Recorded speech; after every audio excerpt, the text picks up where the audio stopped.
Good day everyone, I am Julaica Barris and we will be discussing the Chapter 3 Philippine History, Spaces for Conflict and Controversies. In this lesson, we are expected to interpret historical events using primary sources, recognize the multiplicity of interpretation that can be read from a historical text, identify the advantage and disadvantage of employing critical tools and interpreting historical events through primary sources. Determine ability to argue for or against a particular issue using primary sources. Making sense of the past, historical interpretation.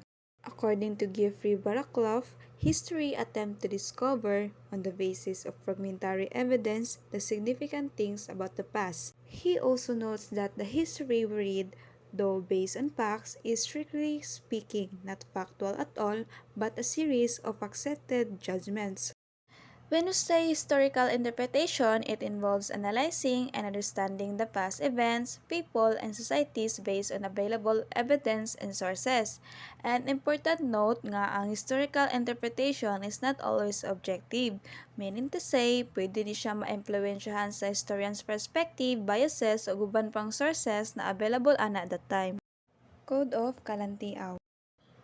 Gitawag siya Code of Kalantiaw kay after na sa name ni Dato Kalantiaw, which is mao daw na ang legendary figure in Philippine folklore, which means to say mo ni siya ang wise leader nga garol sa ilahang island ato nga time. Siya ang gaset sa mga laws, rules no intended siya sa government behavior ug sa mga tao.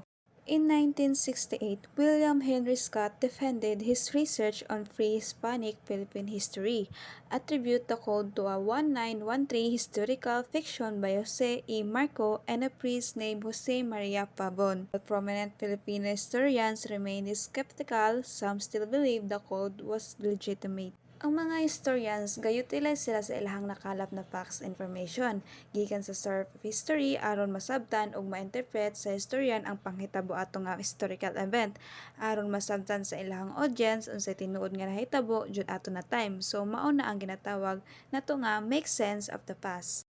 Pero dili tanan primary sources accessible sa tanan audience, labi na walay proper training o background ang gaingon ato nya di pa jud siya historian kung nang sulti las mga tao ba nga ginaingon nila nga naa daw sila ato na time kay possible manggod nga mamali og interpret ba mahimo na noong mali ang panghitabo or basin ma-misunderstand pa ang info mahimo na noong dakong problema.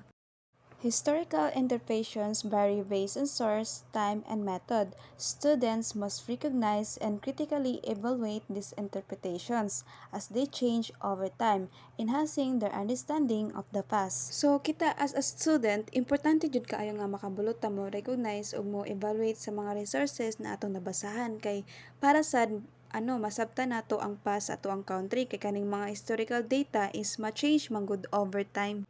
Kay ang data manggod pwede siya maotro depende sa kung asa gikan to nga sources, pwede nila to nga i-revise or pwede to nila dungagan or pwede to nila kuhaan. Sa aking mga kabata is a poem purportedly written by Jose Rizal when he was 8 years old and is probably one of Rizal's most prominent works. There is no evidence to support the claim that this poem with the now immortalized lines ang hindi magmahal sa kanyang salita mahigit sa hayop at malansang isda was written by Rizal, and worse, the evidence against Rizal's authorship of the poem seems all unassailable. Kani nga poem na publish ni siya atong 1906 sa libro ni Hermenegildo Cruz ug wala daw ga-exist na manuscript na handwritten gikan kang Rizal. Ana daw si Cruz nga na-receive daw niya ning poem gikan kang Gabriel Beato Francisco nga nadawatan niya atong 1884. Nagikan pud daw sa close friend ni Rizal na si Saturni Raceles. Pero si Rizal wala siya gi-mention nga siya ay nagbuhat ato nga poem sa mga tanang ratings niya ug wala sa daw siya na-mention na naa daw sa close friend which is si Raceles. Further criticism of the poem reveals more about the wrongful attribute of the poem to Rizal. The poem was written in Tagalog and referred to the word kalayaan. But it was documented in Rizal's letter that he first encountered the word through a Marcelo H. Del Pilar's translation of Rizal's essay, El Amor Patrio, where it was spelled as kalayahan. Ang native language ni Rizal is Tagalog jud, pero gi-educate siya og Spanish gikan sa iyang mother na si Teodora Alonso. Hantod sa nagkadugay na sana niya siya Spanish ang inistoryahan hangtod sa maglisod na siya express sa iyang sarili or musulti sa native language niya which is Tagalog. Naapod to poem na ang spelling naa siya'y suspection sa pag-use sa mga letters and ga-suggest si Rizal atong adult na siya nga ang K ug W daw ilisan which is ang K ilisan og C and ang W ilisan og U. So ang conclusion nila about ato if ang poem intended jud nga gisulat jud to mismo ni Rizal ato nga time dapat daw nakasulat to Spanish orthography. Kay Spanish naman nga inistoryahan ang naandan ni Rizal nya kung magstorya siya og Tagalog pod maglisod naman siya express sa iyang sarili or sa iyang gusto na iingon.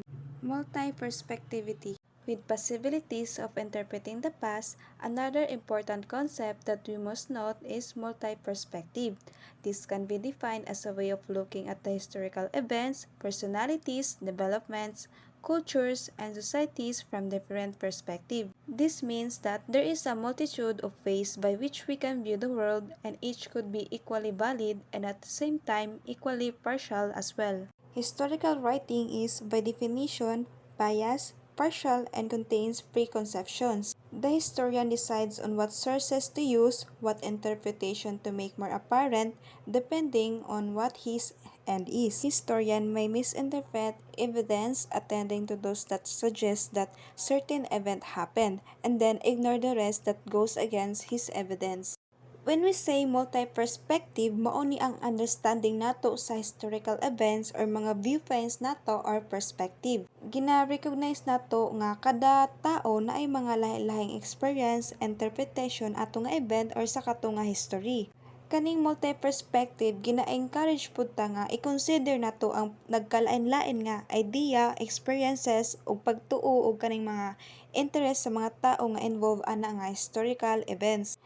Pero ang historian pod depende gyapon na sa ilahang gina-aim sa masagi basa nako gaina nga pwede nila ma-misinterpret ang evidence, pwede niya ignore ang evidence na taliwas sa iyahang pagtuo. So kita as individual, importante jud na maging open ta sa kada lain-laing opinion sa mga tao.